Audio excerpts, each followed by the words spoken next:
All right, we are here camping, looking really nice. Sorry, the camera's shaky. And this is such a beautiful lake here. We slept, Truman and I, oh, he's in the front seat. Look at him. Look at you, Truman. Are you in the front seat? You love getting in the warm front seat, huh? It's heated. Okay. Got some stickers, cool stickers. Yeah, you guys like? And then got more stickers here. More stickers. Check it out. And then I had a diesel heater right here all night. This was up to here. It was 80 degrees in the tent. Routed it up here. The goal zero's up there. And this is the power cord for it. It goes into a 12 volt. I have to pack everything up. We are headed to Commonwealth 4x4 in Kentucky to see how much more we can chop to get the rub gone from these 37s. So yeah, and maybe if we get enough rub gone, we can go to 40s in the future. Who knows? Who knows? I think 37s are fine, to be honest, but you know, it's just more is better, right? All right, guys, I gotta pack up this tent and we gotta hit the road. I gotta put the camera away because we don't have time. Okay? Hey, Truman, you like getting Daddy's seat dirty? You're so sweet. Oh, exposure's bad. All right, we are here, and I think you know what that is. This is a Tundra that is amazing. Look at that. You get it going? Can you guess what channel you can see this on regularly? That's right. It's Rob from Revere Overland. We are so blessed to be in the presence of this amazing Tundra. We're gonna do a little walk around. As you can see, we're not on 35s anymore. We got 37s. Look at that. Amazing. Sweet. The lift is looking good. We got the Prinsu rack. We're here at Commonwealth 4x4 in Kentucky. Only about 4 hours from my house. So I'm gonna be bringing the Tundra up here later for some work. But came out to the open house and met this wonderful gentleman here. Is this your wife's Jeep, Rob? This is my wife's Jeep, yep. Oh, this is beautiful. I love the green. She has such good taste. Yeah, she did a good job. She did. I love the front, the bumper. That's a different one, right? It's aluminum? No, I think steel? This is stamped steel. Steel, oh wow. Yeah, this is actually a pretty cheap bumper. We just went with that one because it was, you know, it's high clearance and it's perfect. We were having a flat toe with it. Wow. It's so cool that your wife can drive off-road. I'm still trying to get my wife to drive off-road. Yeah. She likes it. She would rather drive. She drives for me. Wow. So I can fly the drone. That's what I told my wife. I said, O'Neill, you need to get in the driver's seat so I could drive this drone. She's like, no, I'd rather drive the drone. I'm like, all right, we can do that too. I think the biggest thing for my wife was getting over the fact that you know, she damaged it, something happened, it's not the end of the world. You know, she was really scared of, you know, dinging a door or something, and you know, when I finally got across, I don't mind. I don't care, you know, if something like that happens, it's not the end of the world. Yeah, it's part of the job description. Yeah, and then it turns out I do more damage than she does. So. I've done tons of damage. Yeah. Including to her truck. No. I should add that I have scratched her wheels while I've been driving it. She hasn't damaged her own vehicle. I have. Oh, man. Right there. Oh, some rash on the rim. It's okay. Yeah, it's a beauty mark. Yeah, it's what they're for. You know, it happens when you take vehicles off road. I love these Max Tracks. I didn't know they made them like this. Yeah, little baby ones. They're so cute. And they're perfect for the, it's just a JL, right? Yeah, JLU. Yeah. Oh, JLU. Oh, okay. They fit perfectly on the pack racks from Trail Racks. Oh, wow. And that's enough. I mean, you just, you know. They do the job. Yeah, the longer ones are definitely more functional, but basically I had the choice between no Max Tracks or these Max Tracks, because I don't have anywhere to put the long Max Tracks on this. Right. Yeah, it's all about form factor, honestly. Like, the more I add, the more I have, the less space I have, and the more critical the form factor. Something smaller like this, you know, we're used to, you and I both have the Tundras, so we've got all of the room in the world. When you're driving something a little smaller like this, then you obviously lose a lot of that space. Yeah. What's the biggest thing that you enjoy about the Jeep that you can't do with the Tundra? I think there's a few that I can name, but yeah. What's your experience since you have basically both? Obstacles, period. You know, the Jeep is one of those things that you don't need any skill to drive a Jeep. If there's an obstacle, you point the Jeep at that obstacle and you put your foot on the gas. So you're basically saying people who buy Jeeps have no skill? No. Shots fired, you guys. You don't need any skill. Oh, okay.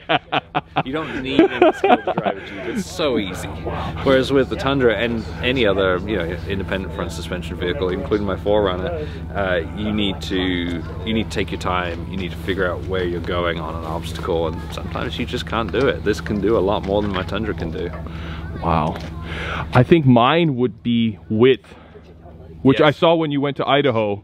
That was a big one too. Yeah, Idaho and Oregon are two places I've really struggled with the width of the truck. It's made it through, but it's a lot more difficult. Again, this is no skill required for this one. You just point it and you go through, whereas you have to judge a lot what you're doing in the trucks. Right. And you have those really good sliders, right? Yeah, these will support the weight of the truck, and they have in a couple of places. Awesome. And they're bolt-on. Yeah, bolt-on, yeah, around the frame. Perfect. I think they've changed the design a little bit, because this is a prototype. Okay. These ones bolt to the frame in a few places and then around the frame. Oh, so that thing is gripped on. Yeah. Like I say, they may have changed it, because I know this was their first short bed with the big fuel tank, and they found some issues with it when they're fitting it back in May when they put them on. So they've probably changed it since then. And what coating do you have on these? Because mine are just spray painted, and I'm having trouble because they are rusting. Are these just powder coated or anything else special? Powder coated, but it doesn't matter what you do, they're gonna rust. Okay.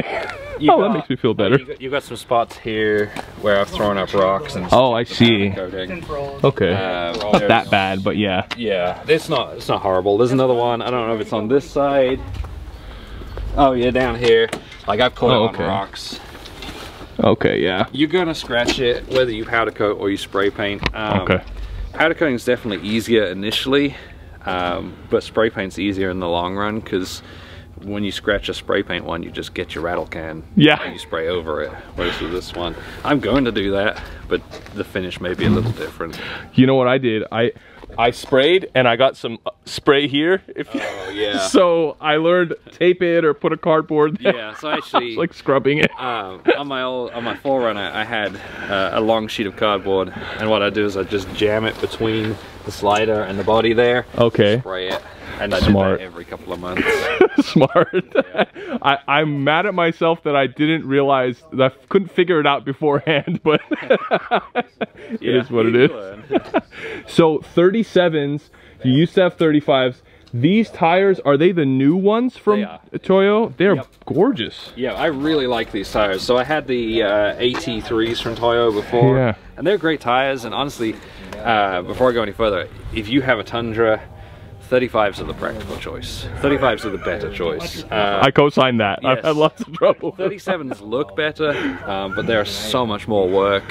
And you lose a lot of flex in the front. And I know the front doesn't have a lot of flex anyway, but you're losing even more putting the 37s on. And then you can't put your spare anywhere. So mine's just sitting right there in the back. And I don't even have a spare. Don't tell anyone. I won't let anyone know that you don't have a spare. But yeah, these tires have been fantastic. I've been pleasantly surprised all the time. Like, we have them on the Jeep. We took them out in really sticky clay and they exceeded my expectations. When I put them on here, I was expecting them to be really, really loud, and they're not. Now they make noise. You have road noise, but it's not nearly as bad as I was expecting. You know, it's nothing compared to a mud terrain tire. So I've been really happy. My only complaint is that they only come in E-rated, and I'd rather... Wow, that's 10 ply. Yeah, I'd rather have D-rated on this truck. Yeah, mine are D2. Yeah. So they're like, the max PSI is like 50, something like that, 55 or 50. So those max PSI are 80. Yeah, I'm never gonna tow stuff. My issue is they're a lot heavier. Oh yeah, thicker than I need. And I know some people say like, oh, get E-rated because if you slash a tire, it's more likely to stand up to it. But if I'm gonna slash a tire that is bad enough that I need to replace a D-rated tire, I'm replacing the E-rated ones as well. So if there's a big gash in that tire, it's getting replaced. I'm not driving home with it.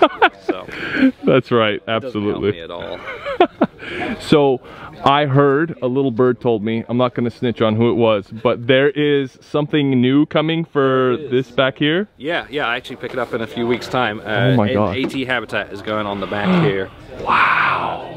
Which I'm really excited about. Is it gonna, it's the one that cantilevers over the back? Yeah, comes over the back, comes out to about here. So built-in awning? Yes, built-in awning. Unfortunately, with the AT Habitat, you can't put another awning on, which is annoying, because yeah, I really like the awning I've got on the Jeep. I'd love to be able to use it on this as well, but I just can't. Can you put one on the Prinsu rack? You can, but you can't do a 270. Oh, okay, just a rectangle out. Just do a rectangle, and I don't really use those a lot because they're a pain. So this spare tire is up here right now. It is huge. Have you tried lifting it yet? That's the question. I've got it in the truck. So you got it in the truck? Yeah, it's heavy. I tried to take my front tire off one day to put on the bump stops. I realized you didn't even need to take it off to put on the bump stops. I'm an idiot, but I took it off and then I was like trying to put it back on. Yeah, and it's difficult.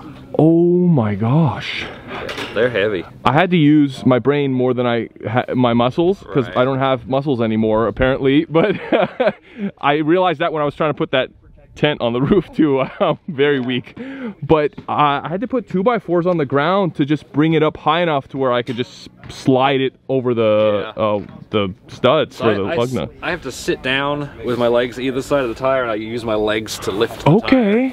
Okay.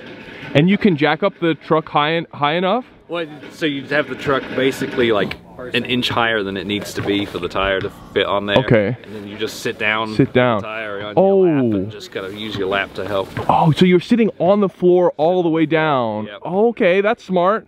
Okay. Because they're heavy.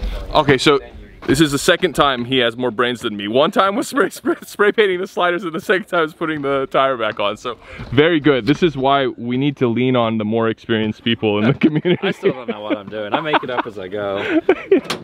I'll show you guys in the back here as well. Wow, these look solid. Like, they look sturdy. Yeah. Are they made here? They're made here, yeah, in this shop. They make them right here. It's SHW Off-Road is like the sister company here. Okay. I love the drive up here. It's gorgeous. Yeah. These pastures, all these farms. These are the most useful thing right in the truck bed because they keep everything dry, dust-free, snow-free in the winter. And these are really light as well. I say really light, relatively light. You're looking, I want to say like 160 to 180 pounds. Okay. Which is a lot less than like a decked system. Yeah. But these have about twice the storage space of your average decked. And it depends on the decked system. Like a Tacoma decked system is tiny. Yeah.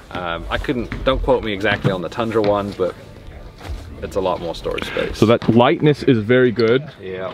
And they come a lot. Oh wow, look at all these Milwaukee toolboxes. Oh. Fully extending. Well, okay, almost fully extending. Yeah, it's really good.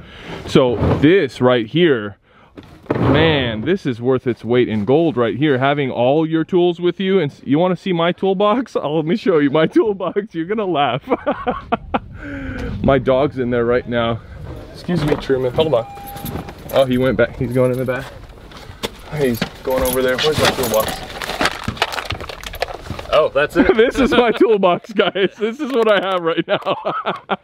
And it goes right here in this little cubby right there, and then you slide that over and you're good. I use that and like another smaller Milwaukee to get my bumper off when I bent it in the front. Oh yeah. Destination Outdoor, because I didn't have bump stops and I had my suspension set all the way to soft and I was sending it. That did the job, I guess. Yeah. Had to take a few more tools than that. Yeah. So a breaker bar. What's that? Breaker bar? What is that? A long bar to use to break the lug nuts if I need to. Everything's really tight. No way.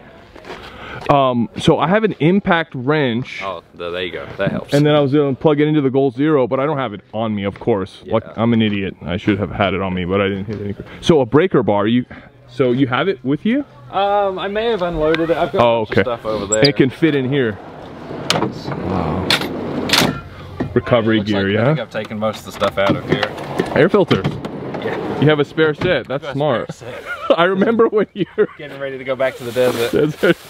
Yeah, looks like I've taken all my tools out of here and moved them inside for the last couple of days. So how many days do you prep before you go on one of those long multi-state trips? A very long time, like thinking about it weeks ahead and starting to put stuff together a couple of weeks ahead at least. You know, ordering stuff I need to order. So you're not a night before type of guy? No, I'll That's my problem. Packing, especially the baby stuff, I'll finish packing the day off. But everything else, yeah, start preparing weeks before. Okay. Yeah, that's the responsible answer, guys. I'm like a get off work at 3, get it all packed in by 4:30 and hit the trail type of guy. It's not what you want to do. Of course, I'm not going long distance, but... I was just checking in there, see how it was going. This system back here is pretty tricky. Now you have, is that a Graco or no? Is this, oh wow, revolver. So why'd you choose that car seat? Is that like a... Because my wife can't get him out without turning the car seat around. Oh, so that one turns. It turns, yeah. Excellent. And then you used to have this whole system all the way across. Now it's just a partial delete, right? Yeah, just the 60 side of the 40. And the red arc is still back here? It's underneath now. Oh wow. Oh, and you have more toolboxes here. This is sweet. Yeah, they're all empty at the moment. Usually some of them are like, one of the ones in the back is like the diaper box. Okay. Then the one for like food and bottles is in here. Okay. And where's your fridge is gonna go back here in the habitat? I haven't decided yet. I have mixed feelings about that, especially, you know, I'm getting ready to go to, I will be going back to Idaho very shortly, and you know, you're talking bear country up there, grizzly bear country. Oh, they're gonna smell that. Yeah, I don't know if I want the fridge in my sleeping area. So put it there. So I'm thinking about putting it in here. Oh, that's another benefit of this platform. Yeah. So in the platform you have the electrical system here, and then does it bleed over into there, or the batteries are? And what kind of batteries do you have? I got 2 100 amp hour lithium batteries from Lion Energy. Okay. Oh, that's right. Are they the lithium phosphate? Yeah, lithium iron phosphate. So those are better for charging, right? They can charge more times? Basically, yeah, you're looking at thousands of cycles versus potentially hundreds. So you can run all the light bars, guys, right? Is that what we're gonna do? That's what I've had these lights on here all day. Wow. Because we've had this show going on for like, what, 3-4 hours. I've left the lights on and used maybe 15% of the battery. Oh, wow. And of course you get much more capacity with those. So with lithium, 100 amp hours, you basically get 100 amp hours of usable space or usable energy. Whereas with like lead acid, you can only use half that. So. Oh, okay. So I have this Goal Zero 1500 because I'm just a novice and I do day trips, and that's not lithium phosphate. That's the other kind. Lithium ion. Lithium ion, nickel, manganese, cobalt. So I'm gonna have to buy a new one in a couple years. I already know. Well, no, because even then, so when they say 500 cycles on those things, that's 500 cycles until it reaches 80% of its original capacity. Okay. So if it was 100 amp hours, it'll now be 80 amp hours. So it'll still keep working for many years. It just won't have as much capacity. Got it. So nothing wrong with them. Okay, so, all right, I feel much better. You're okay. Rob approves. So, the fridge you have, I heard you say it can be used outdoors. Is that right? Yes. If you wanted to. Yeah, I've got two fridges. The larger of the two says it is weather resistant. Okay. That's the 75? Yes. IceCo? Yeah, IceCo Pro? VL 75 Pro, something like that, yeah. If I wanted a smaller one, because I don't do the long trips yet, my job won't let me. I don't have enough days off. I'll have to wait to take some days. But yeah. Will the 45, the single chamber, will that be able to be outside a little? If it's the VL one, yeah, the VL Pro, yeah. And again, when it says weather resistant, that doesn't mean rain, pouring rain, and dust's not good for it either. So. Oh no. Yeah. Oh no. Now mine's lived outside. I've used mine outside every single time. It's just not good for it. Because I'm between that and the ARB $1,500 extreme element. It's probably very similar though. Similar? I know it says extreme, like it's rated for outdoor, but it's probably just as susceptible to the dust. Yeah.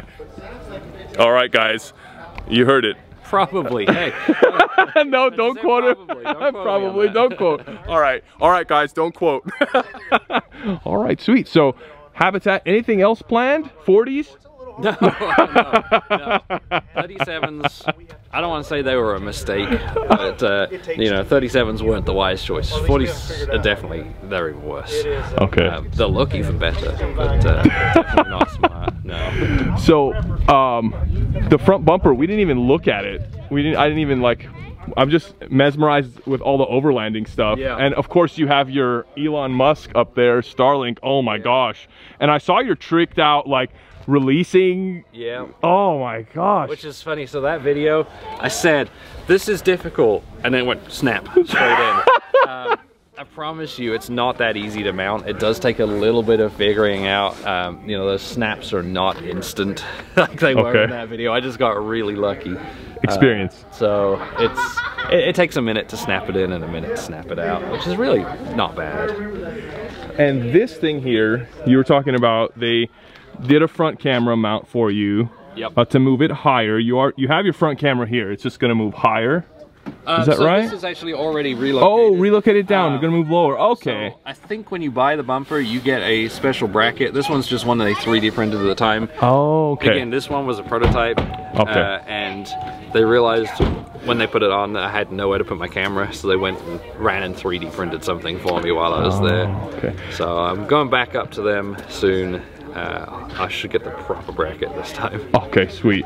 Yeah, mine's a prototype too, and I did them disservice by having a base model with nothing else. So they got another truck with all the stuff on it to do another prototype. I feel so bad. Yeah, well, they had to do that anyway. You know, that's why CBI tested out on several of their several different trucks to make sure it worked with all the different trim levels. That's why we had the issues with the sliders. This was, you know, they put one on an SR5, they put one on a long bed with the bigger fuel tank. Okay. This was the first one that they'd done that was short bed with big fuel tank. Oh. You've got to test it out on a bunch of different trims just to make sure it actually works on all of them. Okay. Oh man.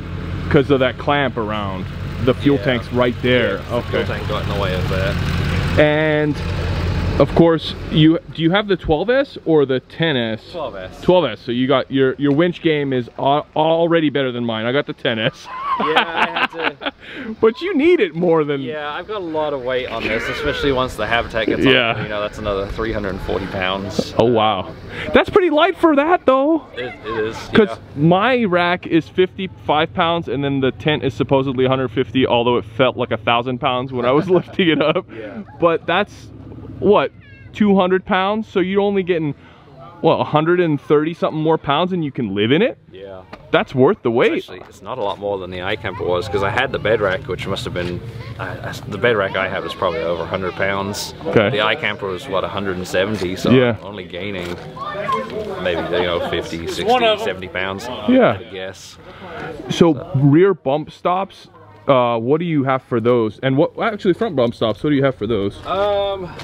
You know, factory. All right, guys, we caught Rob slipping. Sorry. Those work. They work. Okay. They work. The back, I think I have aftermarket bump stops. Okay, good. Without getting under there, I'll let you look. Yeah. I don't remember what. You do. Hold on. But they don't. I might need to get the GoPro. Let me feel back there. You do have, I believe you do. You know what, Rob? You know what I need to do? I don't remember. You don't. Those are factory. Oh, they are. I have a whole, so I bought the whole TRD lift kit. It came with bump stops. If you want, I know you probably don't need them, but if you want, I can mail them to you. Yeah, that'd be great. I will, I do need bump stops. I'll show you why I need bump stops. Yeah. Now, if you've watched my videos before, there was a trip I took where I snapped my sway bar link. Because what happens is at full compression, this one sits on the sway bar link. Yes. So I snapped it, and then the other day we put these on and replaced my sway bar link at the same time. And then about 4 hours later, we took it out to the logs over there to see if this could stuff. It's bent a little again. And bent my sway bar link. I see it. Not 4 hours after replacing it. I see it. Now and that's when we learned that it sits on the sway bar links. Yeah, because of the bump stop. So, so I need to extend the bump stops, and before it bent that sway bar link, it stuffed perfectly to about here. After we bent it, it started rubbing. Oh, okay. I do need to extend those bump stops just for both purposes, to stop me from snapping that and stop me from rubbing in the back. All right, guys, that was Rob. He was so nice to let us film this video. Okay, Truman, you want to go home? Oh, look, he's so good. He went right back to the back. He's ready. You were a good boy. You didn't poop in Daddy's rooftop tent. Look at the licks. Are we gonna go back home?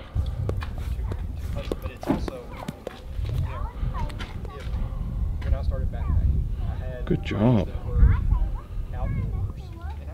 Okay. Good boy.